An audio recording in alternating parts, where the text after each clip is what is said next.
Hello, friends. Good morning. I have a lot of stuff that I want to talk about today and update you guys on in this vlog, so we're just gonna get right into it. I have a sticky note with my list, so I hopefully won't forget anything, so without further ado, let's just jump right into it. So the first thing that's been going on is, oh great, my battery needs charged. Well, hopefully we can get through this. Good lord, it's just one of those days. So the first thing is not one that I think I talked about on a vlog previously, and that is my earrings. So I don't know if you can see, but I've got my little wooden tornadoes in today. I love them. They are super cute and they weigh nothing, so that's nice. However, I've been having some trouble with these earrings, to be perfectly honest. So in case you didn't see the vlog where I first got these pierced, I attempted to have my ears pierced for the very first time in 8th grade, and I went to Walmart and had it done with a gun. Yes, I know. I didn't know what I was doing. And needless to say, it didn't go very well. They ended up getting infected, I think because the advice at the time was to twist them so that the post wouldn't get stuck to your ear. That was a terrible idea. Nowadays, people just tell you to leave it alone because the more you touch it, you might get an infection. That's exactly what happened with mine. It got really badly infected. They were just taken out, the infection healed, and the holes closed. I didn't make it very far in my piercing journey at the time. Fast forward 11 years, and I decided I wanted to try to get them pierced again, this time with a needle, and I went to a professional tattoo and piercing parlor, and I got it done, and I had zero complications. There was not even the hint of infection during the healing process. I think that if anything went wrong, it's my fault and not the piercers. So I changed my earrings for the first time at 7 weeks, which according to the piercer was perfectly fine. There's a lot of conflicting information out there on Google if you search it, but 7 weeks, that was fine. It went perfectly well. It didn't hurt at all. I didn't actually feel a thing, and I was surprised. And I think the problem wasn't that I changed the jewelry too soon, it was that I changed it too frequently. And that the earrings that I chose to be the first ones that I wore after I took my studs out that I was pierced with, those were not probably the best earrings that I could have chosen. And basically my ears got really irritated. I called my piercer and she said to leave some studs in for an additional 6 weeks, technically 8 weeks, because she said you just want to give them an extra 2 weeks to calm down. It's basically going through the entire healing process again, or at least that time frame. So I did, and everything was fine up until recently. I think what's going wrong is that I'm reacting to the metal in some of the earrings that I'm wearing, because I can have them in for a certain period of time and it's perfectly fine, and then they start to get sore, and there's been some like bloody crusties going on, and I don't know what in the world, but like, sorry if that's gross, but it's like the blood really concerns me because that has to be coming from somewhere, and it's like, is there an open wound in here? Is there something wrong with the scar tissue? And if that's the case, that's obviously alarming because every time you have an open wound, you can get an infection really easily, so I don't know what's going on with that. The only guess that I really have is that I am reacting to the metal in some of these earrings. I'm probably allergic to them. What I don't understand is that when you search for like nickel allergies and stuff on Google, it basically tells you that you should be reacting very quickly, like minutes to hours. Mine seems to be a week and a day. If I leave these earrings in longer than a week, specifically a week and a day, that's when it starts to really get sore. So that's what happened recently. My ears got really irritated, and so I'm 6 months in, I'm half a year in, and I was told that at that point I could leave them out overnight to sleep in. So that's what I was going to do last night, but my earrings really started hurting, really started bothering my ears yesterday at work around 11 a.m. And so I had to wait until I got home, and then I was like, you know what, I'm just going to take them out now and give my ears like a few hours to breathe. Probably that's part of the problem as well. Like, I've had an earring in for half a year straight. I'm really looking forward to being able to sleep on my old pillows that I love very much and that I had to give up because I'm using one that has holes in it for piercings specifically. I really thought that I was going to get to do that last night. I didn't. When I got home and decided to take the earrings out, then I thought, well, I'll just take them out for a few hours and then I'll put another pair in and sleep with them in overnight, because I don't want to go all night plus these few hours without anything in, because the holes potentially could close up. It's not likely, I wouldn't think, considering that they have been in existence for half a year. I wouldn't think that they'd close that quickly, but stuff happens and I'm paranoid. And so I didn't sleep without earrings last night, but when I went to put earrings back in last night, it was about 8 o'clock, and I took them out around 4:30, so it wasn't even 4 hours at that point, and they would not go back in. It was so difficult to get the earrings back in. Even on the right ear, and the right ear, which has been my problem child up until recently, it wasn't sore. It wasn't reacting to the earring like the left ear was. And I thought maybe it's just that they're swollen because of the irritation from the earrings, but only the left one was irritated. The right one wasn't, and the right one wouldn't go back in easily either. I did manage to get the right one in first. Obviously my holes didn't close because I have earrings in now, but I wouldn't have been at all surprised in that moment to be told that the hole in the back of my left ear had closed up. I think, looking back, I should have pulled on my earlobes a little harder to try to get the holes to line up and so the earrings could go in straight, but needless to say, it was painful, it was difficult, and there was a little bit more blood involved on behalf of the left problem child. But I don't know if at this point I will attempt to sleep without earrings in. I think it probably would be okay, because when I put these tornadoes in, I pulled on the earlobe much more and they went in. It was painless. And that's what I don't understand about all of this. It is painless to take the earrings out and to put them in. It just hurts to touch them when they get irritated from the metal or whatever the heck their problem is. I've been wearing a lot of Ana Luisa earrings, if you're at all familiar with them. I know they're on the internet a lot, on Instagram and in the authortube community. People get sponsors and everything. I really like their jewelry, I like their earrings, I like the way they look, and I don't really have a problem with durability with it, with the exception of this mood ring. This is the only ring I've ever bought from Ana Luisa, and I really love this mood ring, but the plating on the outside of the band on this side is wearing off. Luckily, it's on the outside of the band and not the inside, because if it was on the inside, I wouldn't be the least bit surprised if it turned my finger green. But anyway, I'm beginning to believe that Ana Luisa earrings are not made with the best metal. The ones I had recently that I took out yesterday were supposed to be titanium posts, and titanium is supposed to be a metal that people who are allergic to metals can wear without a problem, but alas. Regardless, I am beginning to regret this a little bit. I feel like if I had known at the time how difficult this would be and how much time it would have taken, I wouldn't have done it. That being said, though, I don't want to give up on these piercings. I have all these earrings and I want to be able to wear them, and I'm too stubborn. Like, if I wanted to just give up, I would have done it by now, but I've come too far to give up, so it's just frustrating because every time I think that this is done with, it's not. But the tornadoes are in. They are absolutely painless. They weigh next to nothing. I'm so happy. Let's talk about why I'm wearing my tornadoes today and my Supercell shirt, though.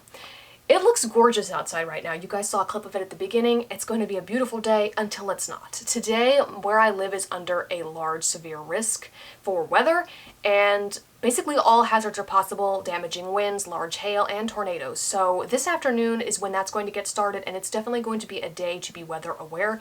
I think once I'm done filming this clip, I'm going to gather up things that I want to take with me in the basement ahead of time should a warning come through, so that if it does happen, I won't have to scramble and collect everything in a mad rush. I used to have really bad storm anxiety. I don't anymore. When I was a child, I used to be terrified of tornadoes. At any time a tornado warning would come through, I just absolutely panic. Now that I know way more about the weather, I know how unlikely it is that a tornado would form, period, much less hit you, much less be like a really strong, devastating tornado. But if you guys don't already, I recommend that you go follow Ryan Hall, y'all, on YouTube. He's a meteorologist who tracks the storms no matter where they are in the country. He live streams during severe weather days, and I have just learned so much about the weather from following him. This is where I got this shirt, and I just love the weather, and I love what he does. I think it's a great service. He recently went down to Mississippi to help the people who were impacted by the tornado there. So I just think he does really good work, and he spreads a lot of really good information, because a lot of people just don't know about the weather, and it's important to know that, because it can be very impactful and definitely can impact your day-to-day life or possibly change your entire life depending on what happens. So if that's something that you're interested in, I recommend you go on over there. I will try to remember to leave a link to his channel in the description box down below. But that's what I'm going to be doing this afternoon. Once the severe weather starts coming in, he's going to have a live stream, so I am just going to watch that live stream and be weather aware and prepare to run to the basement if necessary. Moving on to what I am currently reading. I'm currently reading Rebelling with the Bad Boy by Sarah Sutton. This is her latest book, and I finally got my copy. I'm really enjoying it so far, and I wanted a break because what I had been reading up until that point was all mysteries, historical mysteries, and I love historical mysteries, but the pacing of some of them can get kind of slow, so I wanted to read this because it's fast-paced. I've read a few of her books, and I know what I'm going to be getting, and I knew that I could read it fairly quickly, and I wanted something just a bit lighter and faster paced to break up things, because after I'm done reading these historical mysteries, I'm going to be transitioning into fantasy stories again, and some of those can be quite long and the pacing can be slower, so I wanted to read this. Then after I'm done with this, I will be reading A Broken Blade. This is one of the books I picked up at my trip to the bookstore. And I just have a whole list of fantasy books that I want to read after this. So we've got a lot of books to get through in April. April is the month where I plan to start outlining of my next book that I'm going to be writing. I finished writing my rough draft, my first draft of the 12th book in my Victorian Mystery Series. My word count goal for that draft was 70,000 words, but I only got to 64,000. There was a point in the draft where I thought there's no way I'm even going to come close to 70,000, and then I just thought of things to add and expand upon, and the second victim's death that needed investigating really expanded the story. Stuff came up with that I really liked, and I honestly thought this book is going to be really long, and then at the end it does that thing where most of my mysteries tend to do, where it really quickly picks up speed, and I kind of like that. I like the fast conclusions, but it did mean that I didn't make it to 70,000 words, and I'm trying to tell myself that doesn't matter. It's just the first draft of the 12th book in the series. I'm nowhere near ready to publish this. I have to publish the first 11 books before I even could think about this, but I worry about word count probably too much. I always have. I don't know how much it really matters to the reader, but I'm a little disappointed, but at the same time, I know I shouldn't be, because this was the first mystery in this series that I had written in a year. I used to write 2 in this series a year, and now I've got 2 mystery series, so I only write 1 per year at this point in each series. And the one that I wrote before this, number 11, I wasn't really feeling as much. This one helped me rediscover my love of this series. It made me remember why I wrote it in the first place. It's funny because my main character kind of goes through a similar arc in the book, but it just helped me remember why I love this series. And there was a time where I worried that maybe I don't love this series anymore, maybe I've written too many of them, maybe it's getting old at this point. This book helped me realize that is not true. That is not something that I need to worry about. So April is when I'd like to outline the next book that I will be writing, and I'd hope to start that in May. But before I can start on my outlining, I have to read through Guardians Duology Book 2, which is the sequel to Lightbringer. It's so weird to be moving forward and thinking about all of this stuff and moving ahead of time like this, knowing that Lightbringer isn't even out into the world yet. It doesn't release until May, and I'll be drafting another book by then. It's crazy. But Guardians Duology Book 2, I'm not quite yet ready to reveal the title, but it is drafted. It is formatted. I just need to read through it and make sure that there's nothing I want to expand upon or change, because if I do that, it might change the overall page number, and then I would need to tell my cover designer something different if I've told her what I currently have right now. So I don't want to email her about the formatting information just yet until I've had a chance to read through it. And then once I've done that, right now it's just formatted for paperback. I need to format the ebook version, and then I need to format the hardcover version, and I need to format the hardcover version for Lightbringer too, which is crazy. Luckily, it's not that difficult, especially since Lightbringer is already formatted and done. Speaking of done, I got my proof copies back from my coworkers who graciously agreed to help me. They found a lot of good things, which I implemented the other day, and I submitted the final files off to Amazon and Ingram. And I knew that when you submit revised files to Ingram Spark, you have to pay a $25 fee. What I didn't know, unless I'm severely stupid and I missed this, was that you have to upload the cover file again along with the manuscript, even though the cover did not change whatsoever. Only the inside file changed. And so I basically got shafted. They charged me twice, $25 for the cover, which didn't need to be changed, didn't need to be uploaded again, and $25 for the manuscript, which did. So I had to pay $50. And I'm just thankful that I didn't have to pay Ingram at the beginning, because I had a discount code, which they were doing for the month of February, which allowed me to upload the book for free, so I really only paid Ingram once, as I would have when I initially uploaded anyway. However, I know there's only so many discount codes I believe that you can use per your account, per lifetime, so this is probably one of the few times I'd be able to do this. So I think that it's given me a lot to think about, and there are things that I would do differently. Right now, I'm looking at not doing paperback pre-orders for book 2, simply because I don't want to pay Ingram any more than I have to.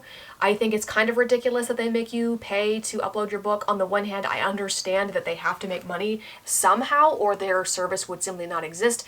Amazon is completely free to upload. On the other hand, though, Amazon is probably much bigger than Ingram Spark, so I understand it, while I also don't understand it. Trying to be frugal as much as possible, and, you know, I don't want to skimp on things that you shouldn't skimp on, like cover art.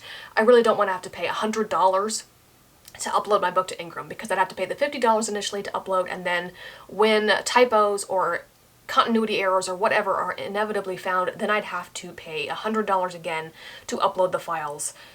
And the cover file probably would not need to be changed again, but I'd still be paying for it. So I don't think I'm going to do paperback pre-orders for book 2, and part of the reason is that I haven't looked in a few days, but I doubt that it's changed. I don't think Amazon still is displaying the cover image for the paperback, and I know that Ingram said, please allow up to 6 weeks, but I still don't think this is normal. I don't think a lot of people have this experience, at least not that I have found. I'm not at all happy with how this is progressing, so I think moving forward what I will do is I will do an ebook only pre-order. Whether that be on Amazon only with KU or whether that be wide, I don't know. Book 2 will obviously be put in KU. If I do end up yanking them out of KU at any point, I would yank the second book first, and then I would yank Lightbringer out because I wouldn't want the second book to be in KU and people not have access to the first one. So it depends. Obviously, KU being a 90-day commitment, I would have to reevaluate that decision and then change it after the 90 days are up, but we will see what happens. Since I've already told people that it's going to be in KU, I think I'm just going to keep it in KU for now, and we'll see what happens. We'll see how many KENP pages I get read or whatever. But I don't think I'm going to do paperback pre-orders again. I don't think a lot of people even pre-order paperbacks, and it's like, well, the ebook will be there for you to pre-order regardless if you want to pre-order something, and then when the book releases, the paperback will be wide for certain. That is not in question, and I'm planning on maybe making the paperback live on Amazon a few days early anyway. So it's a learning process. It's a learn by doing kind of a thing, and I will be talking more about these things in later videos as we go along, my experience publishing with Ingram as well as Amazon, because these are the kinds of things that I would like people to talk about if, you know, when I was just now starting out my publishing journey, I suppose. I'm already in it now. I've done made the leap. I'm there, but if it helps somebody else, that is more than enough reason for me to do it. I just want to try to share the information that I would have wanted or that I found helpful. So, but yes, proof copies are done, final files are uploaded, and that brings me to something else I've experienced with this book, and that is, I feel like I'm forgetting it. That's a weird thing to say because I'm actively marketing it on Instagram. I have other marketing plans that I'm going to be initiating, and, you know, as I learn more about how to do it, my strategy will probably change. But it feels like I'm forgetting it. Even book 2, like, I've got book 2 written already. It needs to be formatted, it needs to be read through, and it needs to be proofed eventually. Not anytime soon right now, but I'm already moving on to the third book that I want to get published, which is not going to happen this year, obviously. I just plan to publish the Guardians Duology this year, 2 books. That seems manageable. Didn't want to give myself too much to do, but I'm already thinking ahead to book 3, which is the book that I was going to be outlining in April and then drafting in May. And then the other books after that, like, I've got my publishing plan lined out, because I, again, started this journey when I was 12. I've been writing some of these books for 13 and 12 years, so I've got plans. I've got a backlist to get published, basically. And I'm already thinking ahead to those stories and those characters and why I love them so much and how excited I am for people to meet them. And it's like, girl, this book isn't even out yet. Stop getting ahead of yourself. But it's weird, and it's kind of like this sad part to it. Like, this is the dream. Of course I want to get this book published. Of course I want to get it out into the world, but at the same time, once it's published, I'm never going to write this book again. Actually, already, I'm never going to write this book again. It's done. And I've been writing and rewriting and rewriting and rewriting it for 13 years, and the idea that I will never write this book again is very strange and kind of sad. Like, it's bittersweet because this is the dream, this is the goal. You want to get it published. Once it's out there, you have succeeded, you have attained the goal, but at the same time, it's kind of sad. So it's weird. Like, I don't know how else to explain it except that I feel like I'm forgetting this book. I'm moving on already. And of course that's never going to happen. I'm never going to forget this book. I proofread it twice myself, very rapidly, and I loved it. I loved reading my own book, and I think that is a great sign because I am familiar with it. I know everything there is to know about it, and I still loved reading it, and I know that I will go back one day and reread it again. And that's true with book 2, it's true with all of my books, but I think it's just the excitement. It's the excitement of finally being able to share these stories that have existed only in my head, basically, and on binder pages for so long, to be able to share that with the world, for people to meet these characters and these worlds and these stories and hopefully love them. It's just, it's surreal, but it's also strange at the same time because this is untrodden territory. I've never been here before. So So the plan for me for the rest of the day is probably just to get some more of Rebelling with the Bad Boy written, and then when the storms get here and the live stream starts, that will be what's taking up the majority of my attention. I do have the e-proof for the Ingram revised files to approve, and then I want to buy an Ingram proof copy because I haven't had one of those yet. And I know that there have been some horror stories with Ingram, such as Ingram printing chapter 2 on the first page of the book or something, and so I just want to make sure that I can get a physical copy in my hand and look it over and make sure everything is the way it's supposed to be, like I did with Amazon. But I think that might have to wait until tomorrow. I want to be able to give that my full undivided attention and not have to like keep an eye on the sky and freak out about that, but that's the rest of my day. I will update you guys later, and hopefully we won't get a tornado. Our tornado risk is actually really low. It's only like 5% of seeing a tornado within 25 miles of given point. Some of the other areas that are under threat today have a much higher risk. They have like 15%, which also doesn't sound maybe that high, but it's much higher than 0. So I really don't think that we're going to have a tornado, but you never know. I don't want to take anything for granted. That seems maybe like tempting fate too much. But anyway, that's all I had. That was a lot. I will update you guys later. I'll shut up now.